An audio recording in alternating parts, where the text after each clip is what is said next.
नाज़रीन अस्सलाम वालेकुम, आपकी खिदमत में एक नई वीडियो के साथ आपका मेज़बान हाज़िर है। नाज़रीन, हमारे मुल्क में कुछ इस तरह के भी साफ़ी हैं जो सिर्फ़ और सिर्फ सहाफ़त करते हैं पार्टियों की खातर, क्योंकि वो पार्टियों के आगे बिके हुए होते हैं और वही वो पार्टी जो है उसको सरखरू करने में लगे रहते हैं। इसी तरह आज मंसूर अली के प्रोग्राम में मलक नसरुल्लाह ने नवाज शरीफ की चापलूसी की, जिस पर अरशाद भट्टी ने उनको ऐसा रगड़ा लगाया कि हमेशा याद रखेंगे। नाज़रीन, एक दफ़ा वीडियो मुलाज़ा फरमाएं, फिर इस पर मुकम्मल तफसील आपके सामने रखते हैं।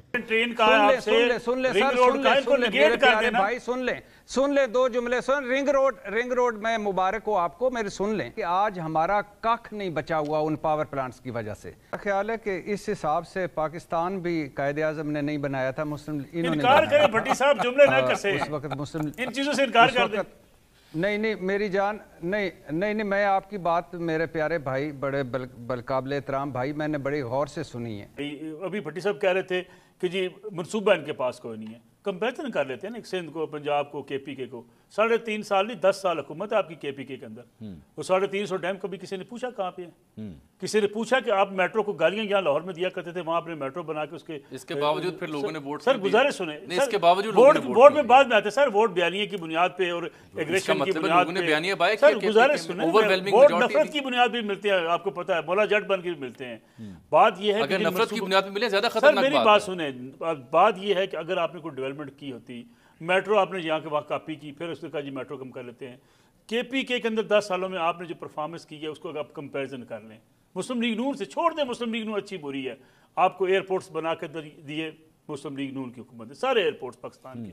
आपको CPEC पे काम शुरू करके दिया मुस्लिम लीग नवाज की हुकूमत ने। आपको रिंग रोड लाहौर में बना के दी मुस्लिम लीग नवाज की हुकूमत ने। आपको मोटरवेज बना के दी मुस्लिम लीग नवाज की हुकूमत ने। आपको पावर प्लांट लगा के दिए शहबाज शरीफ साहब ने बिजली के, जिसमें आप कहा करते थे बिजली की लोड शेडिंग पूरे मुल्क से खत्म होने का नाम नहीं लेती। आपको कोस्टल हाईवे बना के दी मुस्लिम लीग नवाज की हुकूमत ने। आपके पूरे पंजाब के अंदर रोड जो बना कर दिए वो पंजाब की हुकूमत ने आपको बना के दिए। कंपेरिजन करते हुए हमें थोड़ा सा देखना चाहिए कि अगर सिंध की हुकूमत ने, बलूचिस्तान की हुकूमत ने, KPK की हुकूमत ने पंजाब के मुकाबले में डेवलपमेंट की है, जरूर सामने लाइए, उसकी बुनियाद पर आप बात कीजिए। भट्टी साहब इस कंपैरिजन को आप फेयर मानते हैं या नहीं, ये जो थोड़ी देर पहले मलिक साहब ने फरमाए? मेरा ख्याल है कि इस हिसाब से पाकिस्तान भी कायदे आज़म ने नहीं बनाया था, मुस्लिम इनकार करें भट्टी साहब, जुमले ना कसे। उस वक्त मुस्लिम इन चीजों से इनकार कर दें। नहीं मेरी जान, नहीं मैं आपकी बात मेरे प्यारे भाई, बड़े बलकाबिल एहतराम भाई, मैंने बड़ी गौर से सुनी है। सब कुछ बनाया था, मोटरवे से निकला मुबैना तौर पर एवन फील्ड। नंबर 2, जो पावर प्लांट्स को अगर आप क्रेडिट समझते हैं तो फिर आपको सलाम पेश करता हूं। अगर पावर प्लांट्स इनका क्रेडिट है, जिसमें हमें इन्होंने इतने मुजरमाना तौर पर महंगे पावर प्लांट्स लगाए और इतना किया कि आज हमारा कख नहीं बचा हुआ उन पावर प्लांट्स की वजह से। एशियन टाइगर बनाना था इसी मुस्लिम लीग नून ने, और आज हम देख लें एशियन टाइगर कहाँ बने पड़े हैं। और कर्जा उतारना था इसी मुस्लिम लीग नून ने, और देख लें कर्जा कैसे उतार दिया। आप पाकिस्तान को 1988 के बाद का देख लें पाकिस्तान, और उसके बाद लेकर ये 1988 के बाद का पाकिस्तान जो बना और उसके बाद यहाँ तक पहुँचा। यही शहबाज शरीफ साहब आए, ये क्या कहा करते थे, हम अरस्तू हैं, हम अफलातून हैं, हम काबिल हैं, सारे मसाइल का हल हमारे पास है। इमरान खान निकम्मा है, नाहल है, उसको गवर्नेंस नहीं आती, चला गया। ये आ गए, पहले दिन शहबाज शरीफ साहब ने फरमाया मैनू तो पता ही नहीं सी हालात इतने खराब ने। फिर फरमाया कि हुन कपड़े रह गए ने, मैं बेचांगा और आटा सस्ता कर लवांगा। भट्टी साहब बसत एतराम, मैंने जो मंसूबे गिनवाए हैं, ओरेंट ट्रेन का आपसे, रिंग रोड का, इनको नेगेट कर देना भाई। सुन ले दो जुमले सुन। रिंग रोड में मुबारक हो आपको, मेरे सुन लें। अच्छा, फिर मारेंगे, मईशत दुरुस्त हो जाएगी। फिर उसके बाद मौलाना साहब की फूंके से मईशत दुरुस्त होगी। फिर उसके बाद फरमाया कि हम तो भिखारी हैं और भिखारियों के पास चॉइस ही कोई नहीं होती। PDM 1 के तजर्बे के बाद 16 महीने के बाद नवाज शरीफ साहब के पास सवाल ले लीजिए। वो ये है कि फैक्चुअली ऑन ग्राउंड क्या पाकिस्तान तहरीक इंसाफ की 10 साला जो टेन्योर KP में गुजरा है, प्रोजेक्ट्स के हवाले से, अवाम की खिदमत के हवाले से, वो ज़्यादा बेहतर रहा, या नून लीग ने 2008 से लेके और उसके बाद 2018 तक जब उनकी गवर्नमेंट थी 10 साल की, या वो बेहतर था? आप किस तरह कंपैरिजन? तो मैं कह रहा हूँ ना, जब महमूद खान साईं उस्मान बुज़दार प्लस लगाया और जिस तरह उन्होंने सूबे का सवा सत्यानाश किया, जो चंद चीजें अच्छी थी वो तो आपके सामने 90 अरब से 890 अरब तक। मंसूर साहब यही तो कह रहे हैं ना कि दोनों में से हुकूमत अच्छी बुरी किसकी थी? آپ نے محمود خان کو کہا ورس تھا تو مانے نا کہ وہاں کچھ کام نہیں ہوا، یہاں کام ہو گئے. ہاں سر کون سے مجھے بتائیں نا، میں نے آپ کو گنوا دیا. مجھے بتائیں نا کہ انفراسٹرکچر، رنگ روڈ، موٹر وے اور درمیان کی سڑکیں، اوپر کی سڑکیں، لمبی سڑکیں، اگر اس پہ کمپیریزن کرنا ہے تو کمال کر دی ہے. اگر اسپتالوں پہ کرنا ہے، ایجوکیشن پہ کرنا ہے، غربت پہ کرنا ہے، بے روزگاری پہ کرنا ہے، مہنگائی پہ کرنا ہے، پنجاب کے جو جنوبی ساؤتھ پنجاب ہے اس پہ کرنا ہے، جو لاہور میں بچے آج بھی مر رہے ہیں اس پہ کرنا ہے، جو سرکاری اسپتالوں پہ کرنا ہے تو پھر کر لیں. ہسپتالوں پہ کر لیتے ہیں. بھٹی صاحب میں آپ کو جنوبی پنجاب کی بات کر لیتا ہوں، سیوریج پلان کی بات کر لیتا ہوں. ڈی جی خان میں جو سیوریج کا پلان دیا گیا، ملتان میں جو اوور ہیڈ برج بنائے گئے، ملتان شہر کو جو راستے بنائے گئے، سارا آپ کے سامنے. اصل میں ہم نگیشن کی دنیا سے نکلنا نہیں چاہتے. بھٹی صاحب گزارش ہے مان لینے میں کیا حرج کیا ہے؟ کہاں سیوریج کا نظام بہتر ہے سر؟ پوچھے ڈی جی خان فون کر کے. سبحان اللہ سر، اس کا مطلب ہے کہ ڈی جی خان سیوریج کا نظام ملتان فون کر کے پوچھے. بھٹی صاحب یہ ملتان ادھر ہی ہے نا. اچھا وہ اس کے لیے آپ گیلانی صاحب کو فون کریں، وہ کہتے ہیں سارا کام ہی میں نے کروایا. گیلانی صاحب کو بھی کریڈٹ دینا چاہیے. میں تو گیلانی صاحب کو بھی کریڈٹ دیتا ہوں کہ ملتان کے اندر گیلانی صاحب نے بہت کام کیا.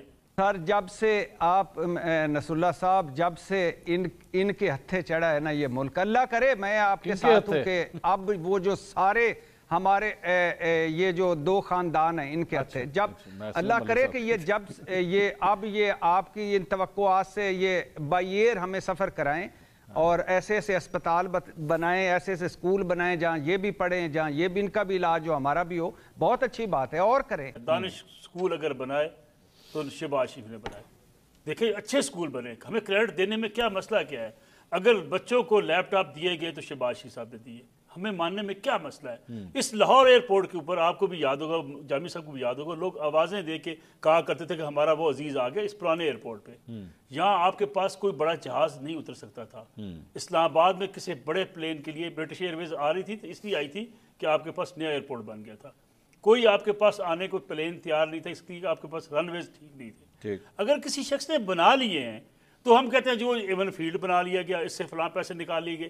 سر دیکھیں مسئلہ یہ اس ملک کا سب سے بڑا مسئلہ یہ. سر نصر اللہ صاحب آپ مجھے بتائیے کہ 1988 میں پی آئی اے کا حال دیکھ لیں، ریلوے کا حال دیکھ لیں، سٹیل مل کا حال دیکھ لیں. سٹیل مل کا بھٹی صاحب میں آپ کی عرض کر دوں، جب سٹیل مل کی نجکاری کی جا رہی تھی، سب سے بڑا لیڈر مانے. بھٹی صاحب جب سٹیل مل کی نجکاری کی جا رہی تھی، سب سے بڑا لیڈر مانے. آپٹکس تھوڑے سے انفیئر ہیں. بات یہ کہ صرف میگا پروجیکٹس کی بیس پہ آپ گورنمنٹ کی پرفارمنس کو جج نہیں کر سکتے. کس پہ جج کریں؟ ہر پولیٹیکل گورنمنٹ کا اپنا فوٹے ہوتا ہے، چاہے in the name of public mega projects ہو، چاہے in the name of public welfare ہو. جیسے خان صاحب فوٹے یہ لیتے ہیں کہ میں نے لنگر خانے سے لے کے صحت کارڈ سے لے کے، لنگر خانے ان کا اپنے نہیں تھے. سر سنیے تو صحیح، وہ سیلانی کے تھے. سنیے تو صحیح نا. جیسے وہ اپنا کریڈٹ لیتے ہیں کہ ہم نے لنگر خانوں سے لے کے صحت کارڈ سے لے کے اور دیگر معاملات چھوٹے موٹے جو تھے عوام کی فلاح کے لیے وہ کیے. کے پی کے عوام نے اسے ووٹ دیا. یہی وجہ ہے کہ وہاں پہ نگر خانے دوبارہ کھل بھی رہے ہیں. یہی وجہ ہے کہ وہاں پہ یہ سنیں نا سر، یہی وجہ سر سن تو لینا، اب لنگر خانوں کو آپ ملک کے بڑے لنگر خانے اس قوم کی ضرورت ہے. سر 2.5 کروڑ بچہ آپ کے ملک کا مال نرشت ہے. سر 2.5 کروڑ بچہ آپ کے ملک کا ایسا ہے جس کے پاس خوراک نہیں ہے، جس کی ہڈیاں نکلی ہوئی ہیں. اس ملک کے اس بچے کو یہ میٹرو ٹرین نہیں چاہیے، اس کو روٹی چاہیے. سر روٹی، اس کو صحت چاہیے. آپ نے جہاں مجھے گنوایا دانش اسکول، مجھے بتائیں پنجاب کے سرکاری اسکولوں کی حالت بدلی ہے؟ پنجاب کا کون سا سرکاری اسکول ہے جس کی حالت بہتر ہوئی؟ سر میری گزارش سنیں. سر یہ میگا پروجیکٹس آپٹکس ہوتی ہیں دکھانے کے لیے. اگر میگا پروجیکٹس کی آپٹکس درست ہوتی تو شہباز شریف صاحب 2018 کے کیمپین میں جیت چکے ہوتے. کیوں نہیں جیتے؟ اگر میگا پروجیکٹس کی ویلیو ہوتے تو کے پی کے عوام علی من گنڈا پور کو یا عمران خان کو ووٹ نہ دیتے. انہیں بھی چاہیے ہوتا کہ ہمارے یہاں تو میٹرو بنی نہیں، ہمارے یہاں تو دانش اسکول بنا نہیں، ہمارے یہاں تو لیپ ٹاپ آیا نہیں. جس صوبے نے آیا ہے اس صوبے کو کیا دیا عوام نے؟ لیکن یہ بات آپٹکس ڈیفرنٹ ہے. یہ ڈیبیٹ ہی ریلیونٹ ہے. یہ ڈیفرنٹ آپٹکس ہیں. ایک بندے نے مقبول سیاست کی ہے، ایک بندہ میگا پروجیکٹس کو بیچ رہا ہے. دیکھنا یہ ہے کہ عوام کسے. اچھا ملک کیسے چلتے ہیں مجھے بتائیے جی؟ ملک ان دونوں کی حکمت سے چلتے ہیں، کسی ایک شاید میگا پروجیکٹ سے چلتے ہیں. سر ملک میگا پروجیکٹ آپ کے سی پیک پہ انڈسٹریل زون سر ملک تب چلتے ہیں. سر ملک صاحب ملک تب چلتے ہیں جب میگا پروجیکٹ اور جب میگا پروجیکٹ کی کنسسٹنسی ہو. جیسے انڈیا میں، جیسے امریکہ میں ہے کہ سرکار بدلنے سے پروجیکٹ سے بڑا غرق نہیں ہوتا. میں مان لیا سی پیک بنایا گیا، उसके इंडस्ट्रियल जोन किसने रोका? इंडस्ट्रियल जोन किसने बनाने थे? रोका? खान साहब ने आके किसने रोका? सर बता देना। खान साहब के अंदर इतनी पॉलिटिकल विल थी कि वो खुद से रोक सकें? इंडस्ट्रियल जोन किसने रोके मुझे बताया ना। सर मैं पूछ रहा हूँ आपसे, क्या किसी गवर्नमेंट की इतनी हिम्मत है, किसी गवर्नमेंट की इतनी हिम्मत है कितने बड़े मेगा प्रोजेक्ट को रोक दे? सर किसी ने हाथ पकड़ के रोका था? सर मुझे बताइए ना, मैं सवाल पूछ रहा हूँ। किसी ने रोका था? अच्छा ओरिएंट ट्रेन जाकर पेशावर में क्यों बनाई थी? सर मैं कह रहा हूँ मेट्रो क्यों बनाई थी बताए ना। मैं आपसे कुछ और सवाल पूछ रहा हूँ कि प्रोजेक्ट्स की कंसिस्टेंसी इज द थिंग जो लेके चलती है किसी कौम को, अदरवाइज वो ऑप्टिक्स चलते हैं जो आवाम बाय करे। कितने मेगा प्रोजेक्ट्स मलिक साहब गिनवा रहे हैं ना, ये सारे कर्ज के हैं। नाज़रीन आपने वीडियो मुलाज़ा फरमाई। नाज़रीन सबसे पहले मैं इरशाद भट्टी और अजमल जामी साहब की जरूरत को सलाम पेश करता हूं, जो हमेशा हर प्रोग्राम में हक और सच का साथ देते हैं, और उन्होंने नसरुल्लाह मलिक के साथ जो किया वो बिल्कुल ठीक किया है, क्योंकि नसरुल्लाह मलिक साहब जितनी भी बातें कह रहे हैं, बेशक मुस्लिम लीग नवाज ने अपने इक़्तिदार में मोटरवेज बनाई या और भी जितने इनके कारनामे हैं जो इन्होंने किए हैं, इन्होंने किए तो जरूर हैं, लेकिन उसी में से इन्होंने इतनी करप्शन की है, फील्ड डिपार्टमेंट्स वो इन्होंने बना लिए, और भी अरबों की जायदाद जो इनकी बैर ममालिक में मौजूद है वो इन्होंने इस मुल्क की पाकिस्तान के खजाने से लूटी है। और नसरुल्लाह मलिक वही उनकी पुरानी बातें जो हैं वो दोहरा रहे हैं। नाज़रीन इस तरह से मुल्क तरक्की नहीं करती। बिल्कुल अजमल शामी और इरशाद भट्टी ने बातें जो की हैं वो हकीकत पर मबनी है कि इमरान खान के दौर में उन्होंने सेहत कार्ड जो है वो मुहैया किए, जो आवाम के लिए बहुत ही जरूरी है, क्योंकि नाज़रीन इस मुल्क में बड़ी गरीब आवाम है, बड़ी गुर्बत इस मुल्क में है, वो लोग भी मौजूद है जो कभी भी दवाई को अफोर्ड नहीं कर सकते, इसलिए इमरान खान साहब ने सेहत कार्ड दिया था जिस पर हर गरीब बंदा भी इलाज करवा सकता था। लेकिन नाज़रीन देख लें नसरुल्लाह मलिक जो है वो किसी भी बात को मानने के लिए तैयार नहीं है। नाज़रीन आपने अपनी राय कमेंट सेक्शन में लाजमी देनी है कि इरशाद भट्टी, अजमल जामी और नसरुल्लाह मलिक इनमें से किसने बातें हकीकत पर मबनी दी हैं। कमेंट सेक्शन में अपनी कीमती राय लाजमी दीजिए और अगली वीडियो तक अपने मेजबान को दीजिए इजाजत। अल्लाह हाफिज।